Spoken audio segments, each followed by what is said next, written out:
हरिओम।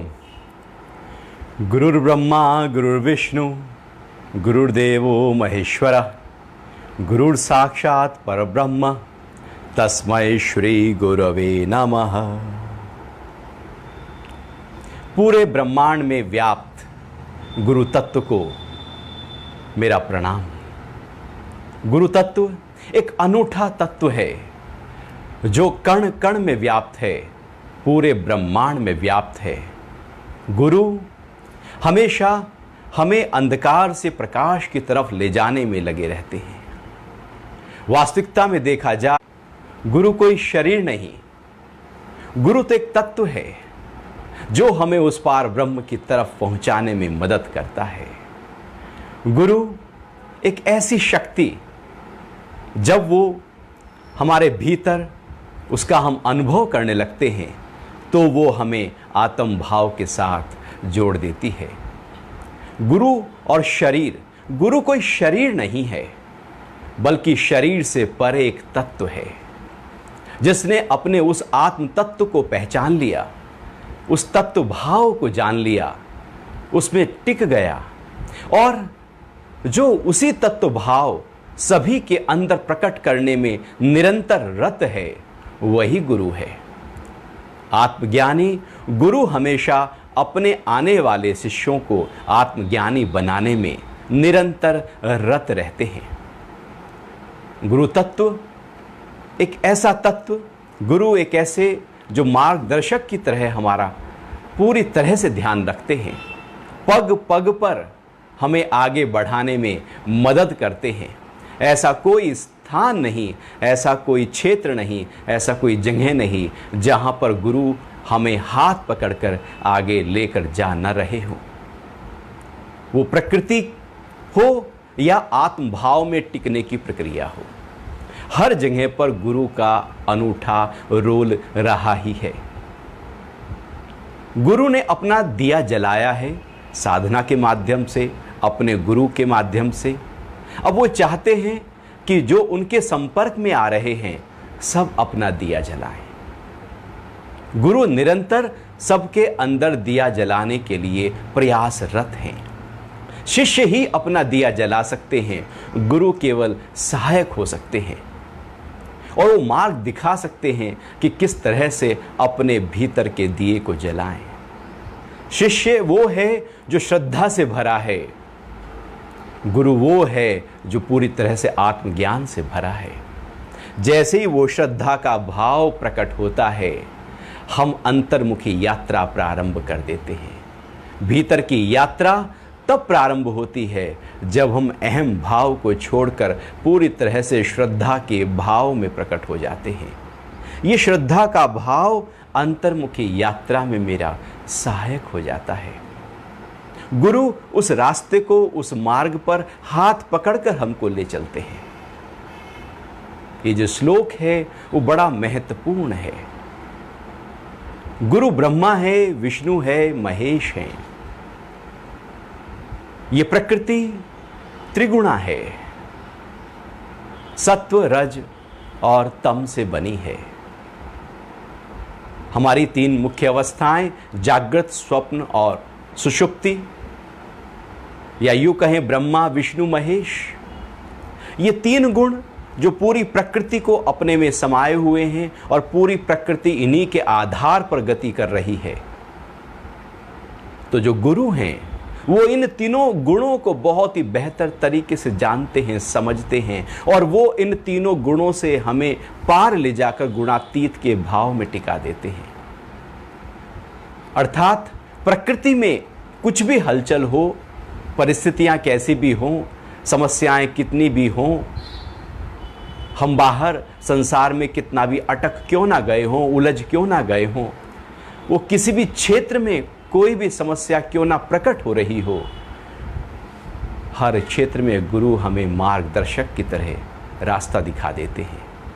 क्योंकि उनको पता है ये त्रिगुणात्मिका प्रकृति है और उस प्रकृति को अच्छी तरह से समझते हैं, जानते हैं और कैसे वहां से निकला जाए ये भी जानते हैं।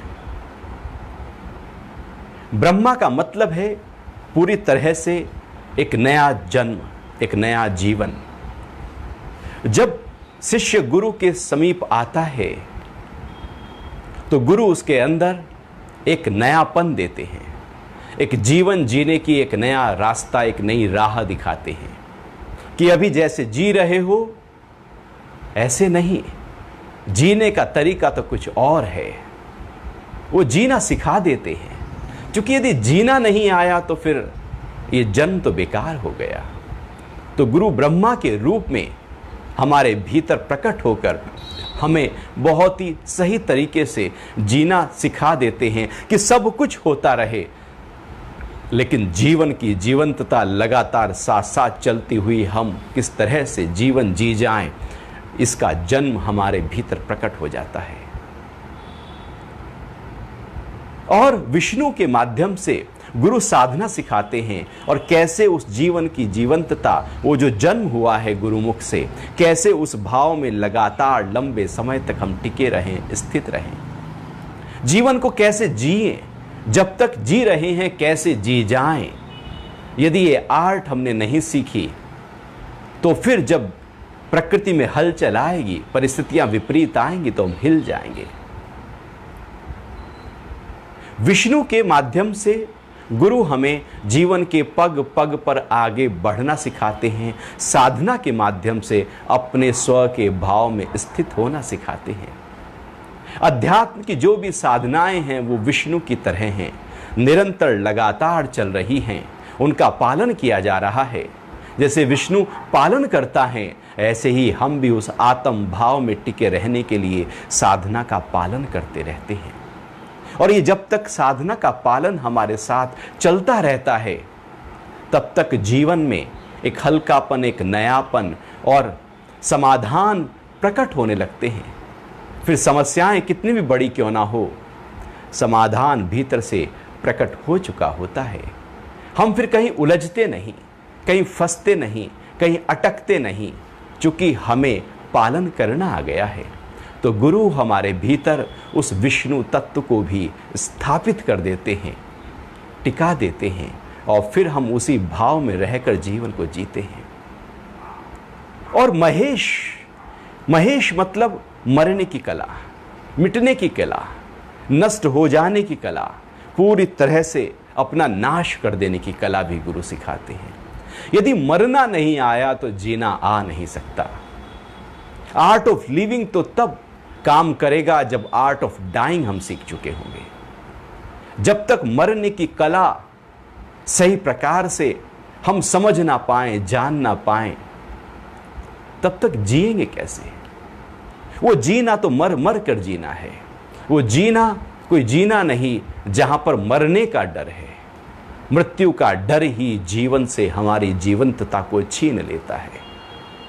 गुरु महेश की तरह मरना सिखाते हैं, इसलिए गुरु के पास जब आते हैं तो गुरु सबसे पहले हमारा मरण करते हैं, नाश करते हैं।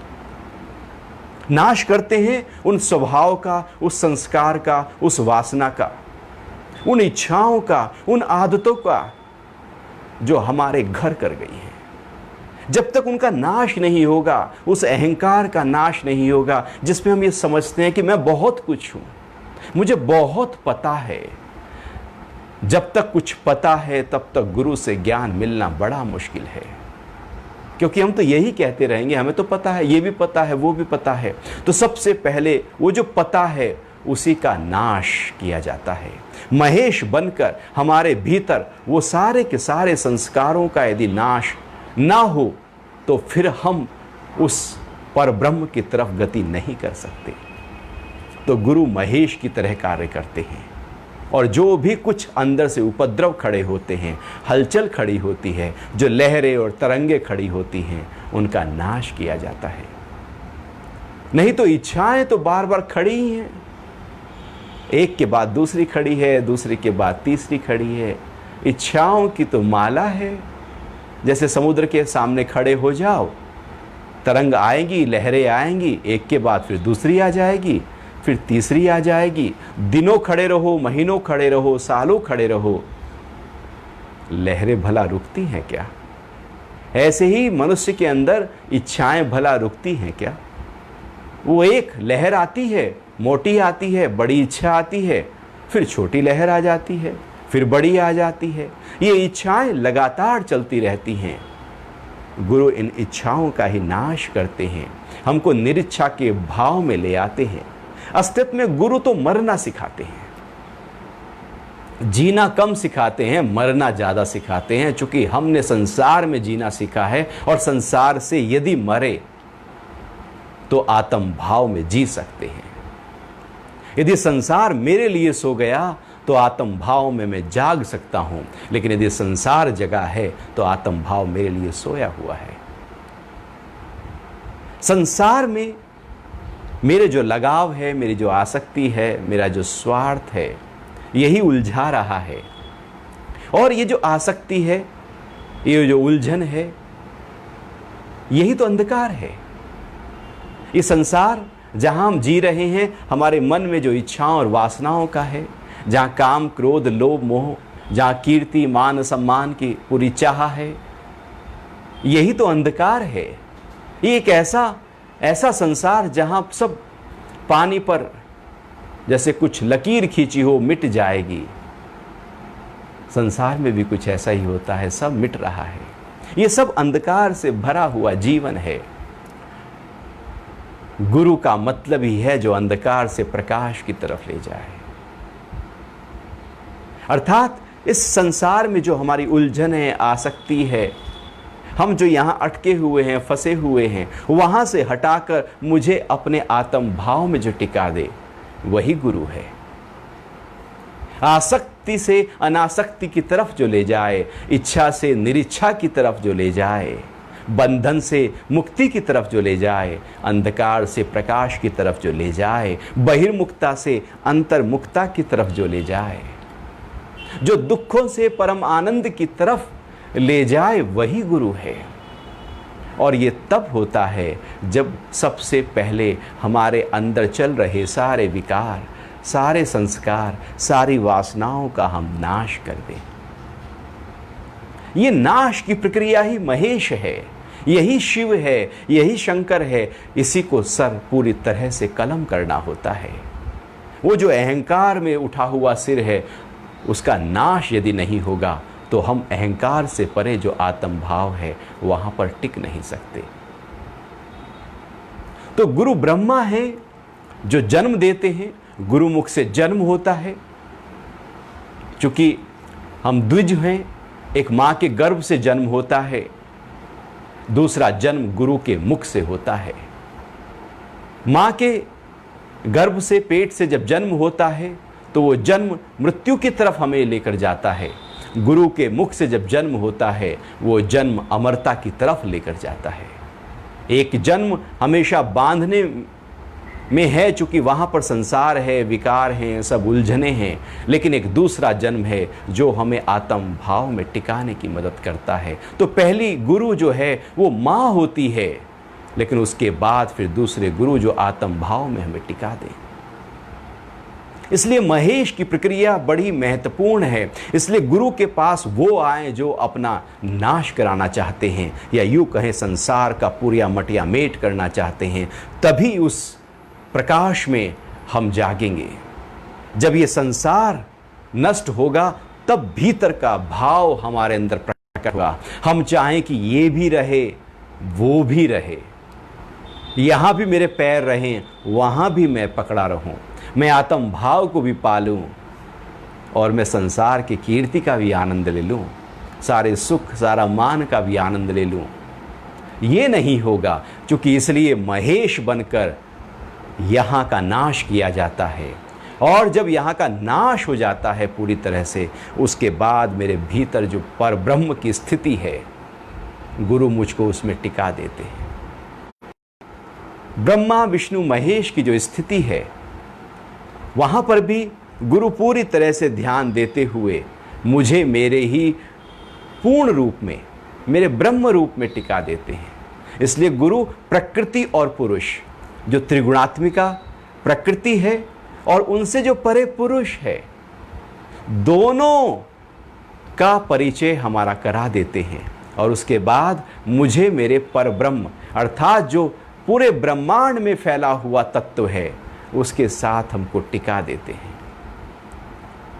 बहुत ही अनूठी प्रक्रिया है गुरु शिष्य की परंपरा की। सृष्टि के प्रारंभ में जो ज्ञान सबसे पहले भगवान शिव के माध्यम से लगातार आया, वो आदि गुरु है, और वो शिव तत्व हमारे भीतर पूरी तरह से विद्यमान है। जब हम उसके साथ अपने आप को एकाकार करते हैं तो हम उसी शिव तत्व के भाव में टिक जाते हैं। हमारी कोशिश भी यही हो कि मैं उस जो परंपरा चली आ रही है उस परंपरा का अभिन्न अंग बनूं। हमारे जीवन में गुरु अवश्य होने चाहिए, क्योंकि जो हमारे ऊपर हो ऐसा कोई होना चाहिए। ऐसा ना हो कि कोई भी हमारे ऊपर ना हो, तो हमारा अहंकार बहुत ज़्यादा बढ़ जाएगा। कोई तो हो जिसके सामने मैं नतमस्तक हो जाता हूँ, पूरी तरह से श्रद्धा का भाव, जिसको देखते ही, जिसका ध्यान आते ही हमारे भीतर प्रकट हो जाता है, जहाँ पर जिसका भान आते ही मैं पूरी तरह से मोम की तरह पिघल जाता हूँ। एक कोमलता हमारे भीतर, एक सरलता, एक सौम्यता, एक प्रेम, एक खुशनुमा एहसास जहाँ प्रकट हो जाए, जहाँ उनका ध्यान करते ही प्रकाश पुंज मेरे भीतर प्रकट हो जाए, ऐसा हमारे जीवन में कोई गुरु जरूर होना चाहिए। क्योंकि वही गुरु धीरे धीरे धीरे धीरे हमें हाथ पकड़कर हमें ही हमारी ऊंची स्थिति में, हमारे स्व के भाव में टिका देते हैं, और ये बहुत ही आवश्यक है। गुरु हमें बहुत ही शीतलता के साथ में उस पर ब्रह्म के ज्ञान को, उस आत्मा के दिव्य प्रकाश को देते हैं। सीधे उस ज्ञान को प्राप्त करना बड़ा मुश्किल है, बहुत ही कठिन है। या उस ज्ञान को, चूंकि वो हजारों सूर्य के समान है। गुरु एक ऐसी स्थिति है जो उस ज्ञान में पहले शीतलता के रूप में हमें पेश करते हैं, प्रकट करते हैं। जैसे सूरज है, वो बहुत ही अगन से भरा हुआ है, आग से भरा हुआ है, पर ब्रह्म है, पर ब्रह्म की तरह है। लेकिन हम सीधे सूरज की रोशनी यदि लेने लगें तो बड़ा उसमें आग है, लेकिन यदि हम सूर्य के माध्यम से सूरज की रोशनी लेते हैं तो उसमें शीतलता है। सूरज में अग्नि है, लेकिन चंद्रमा में शीतलता है, और वो चंद्रमा की शीतलता, चंद्रमा का प्रकाश, चंद्रमा की रोशनी कहां से है? वो सूरज से है। तो उसमें एक अनूठी कला है जो उस अगन को शीतलता में बदल देता है। इसलिए गुरु पूर्णिमा है। जैसे पूर्णिमा में, पूनम की रात को आप जाकर देखें तो जो चंद्रमा है वो पूरी तरह से लाल होगा, उसका आभा मंडल चारों तरफ फैला हुआ होगा, रोशनी से भरपूर है, शीतल है, और वो शीतल रोशनी हमको सीधी मिल रही है। हम पूरी तरह से वाह प्रकट करते हैं और उसकी तरफ, उसको लगातार देखने के भाव में हो जाते हैं और कोशिश करते हैं कि इसकी शीतलता मेरे भीतर समा जाए।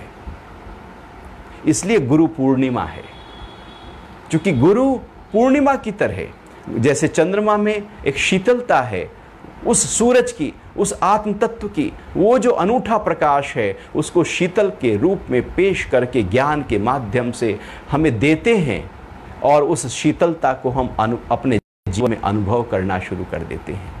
और जब हम उसको अनुभव करना शुरू करते हैं और हमारी एक तैयारी हो जाती है धीरे धीरे उस ज्ञान को अपने जीवन में उतारने की, उसके बाद वो जो परब्रह्म है, सूर्य, हजारों सूर्य की तरह जो रोशनी है, वो हमारे भीतर पूरी तरह से फिर गुरु स्थित कर देते हैं, अवस्थित कर देते हैं, उसमें हमको टिका देते हैं। इसलिए गुरु पूर्णिमा का महत्व है, पूर्णिमा का महत्व है, इसलिए शीतलता का महत्व है। और गुरु शीतलता की तरह ज्ञान हमारे भीतर प्रतिष्ठित करते हैं, बीज के रूप में डाल देते हैं। गुरु इसलिए कई बार हर तरह के शब्दों का प्रयोग करते हैं, भले वो रोचक हों, भयानक हों। वो आपके बहुत ही, ऐसा नहीं कि गुरु हमेशा सॉफ्ट, प्यार से भरे हुए शब्दों का ही प्रयोग करेंगे। कई बार हमारी जिद्द, हमारी इच्छा इतनी प्रगढ़ हो जाती है कि उसको तीखे शब्दों के माध्यम से तोड़ा जाता है। तो गुरु महेश के रूप में भी प्रकट हो जाते हैं, कभी ब्रह्मा के रूप में प्रकट हो जाएंगे, कभी विष्णु के रूप में प्रकट हो जाएंगे। कई बार शिष्य तो घबरा जाते हैं कि ये कौन सा रूप आ गया। उनको पता है किस रूप के माध्यम से किस संस्कार का नाश करना है, किस इच्छा का नाश करना है, वो वहीं पर उसी भाव में प्रकट होते हैं।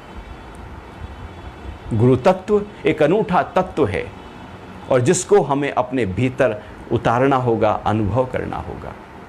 गुरु कोई शरीर नहीं है, इसलिए ऐसा नहीं कि मेरा गुरु और तेरा गुरु। हम इसमें भी बहुत उलझ जाते हैं कि नहीं वो मेरे गुरु हैं और वो तेरे गुरु हैं। गुरु शरीर नहीं है। यदि हमने शरीर पकड़ लिया तो फिर हमने गुरु तत्व नहीं पकड़ा, क्योंकि हमने तो शरीर पकड़ लिया और कहने लगे मेरा गुरु तेरा गुरु, तो हम तो मेरे तेरे में आ गए।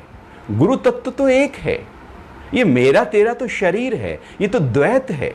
और इस द्वैत को यदि हमने पकड़ा तो हमने गुरु को तो अपने जीवन में धारण किया ही नहीं है, उसको अंगसंग किया ही नहीं है।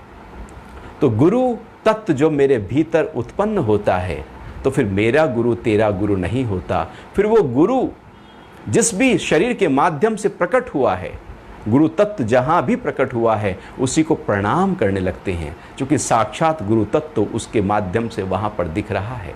इसलिए मेरा तेरा कुछ नहीं होता यहां पर। और ऐसा भी नहीं कि मेरा गुरु बड़ा और तेरा गुरु छोटा। गुरु तत्व छोटा बड़ा थोड़ी होता है, कोई जवान बूढ़ा थोड़ी होता है। गुरु तत्व कोई स्त्री पुरुष थोड़ी होता है कि स्त्री रूप में गुरु नहीं हो सकता, केवल पुरुष रूप में गुरु हो सकता है। गुरु आकार से संबंधित नहीं है, वो तो भीतर उस जिसने उस अनुभव को किया है वो तो निराकार से संबंधित है। इसलिए उस स्थूल भाव में हमें नहीं जाना है, हमें तो अपने अंतरतम में मेरे ही भीतर जो गुरु तत्व विराजमान हो रहे हैं और उनका लगातार प्रकाश मेरे भीतर बह रहा है, हमें तो उसी के साथ अपने आप को पूरी तरह से लीन कर देना होगा। और एक बार जब गुरु बना लिया जीवन में तो फिर कठिनाई कितनी भी हो, परिस्थितियां कितनी भी क्यों ना आए, संसार कितना भी क्यों ना रूठ जाए, कितना भी क्यों हमें परेशान ना कर लें, गुरु नहीं छोड़ना चाहिए, क्योंकि वही गुरु हैं जो हर परिस्थिति से आपको निकाल कर ले जाएंगे। इसलिए जीवन में एक गुरु, ये हमारी भारतीय परंपरा हमेशा से रही है। हमेशा से हर व्यक्ति किसी ना किसी गुरु के माध्यम से पूरी तरह से श्रद्धा वानम लभते ज्ञानम, श्रद्धा के साथ नतमस्तक होते आए हैं। चाहे हमारी राज परंपरा हो, सभी राजाओं के अपने राजगुरु होते थे। कोई ना कोई गुरु जब जीवन में होता है तो जीवन के जीने का एक नया तरीका, एक नया मार्ग हमें मिलने लगता है। क्योंकि हमारी बुद्धि तो एक सामान्य व्यक्ति की बुद्धि एक सूक्ष्म होती है, छोटी होती है, वो उतना ही सोच पाती है, उससे बड़ा एक नया नहीं सोच सकती, इसलिए उलझ जाती है, इसलिए फंस जाती है, इसलिए दुख है, सारी झंझट, सारी समस्याएं इसलिए तो हैं कि बुद्धि में बहुत ही ज़्यादा स्थूलता है, सीमितता है। गुरु की बुद्धि विशाल होती है, वो हमेशा एक बात को कई तरीके से हमारे सामने प्रकट करते हैं, पेश करते हैं। और जब हम लेटरल थिंकिंग करने लगते हैं, अनेक प्रकार से उस विशाल बुद्धि के साथ हम अपने आप को जोड़ते हैं, तो धीरे धीरे हमारी बुद्धि भी विशाल होती चली जाती है।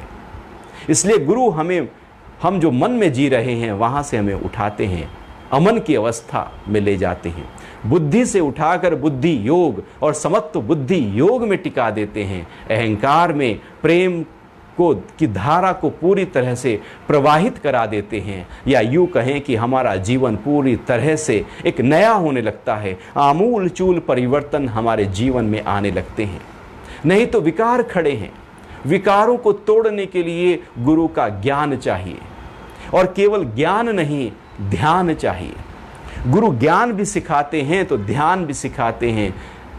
ज्ञान और उसके बाद उसका ध्यान, तभी तो हम उस ऊंची अवस्था में, उस समाधि की अवस्था में टिक सकते हैं, उस पर ब्रह्म की अवस्था में टिक सकते हैं, उस गुणातीत की अवस्था में, उस तुर्य अवस्था में टिक सकते हैं।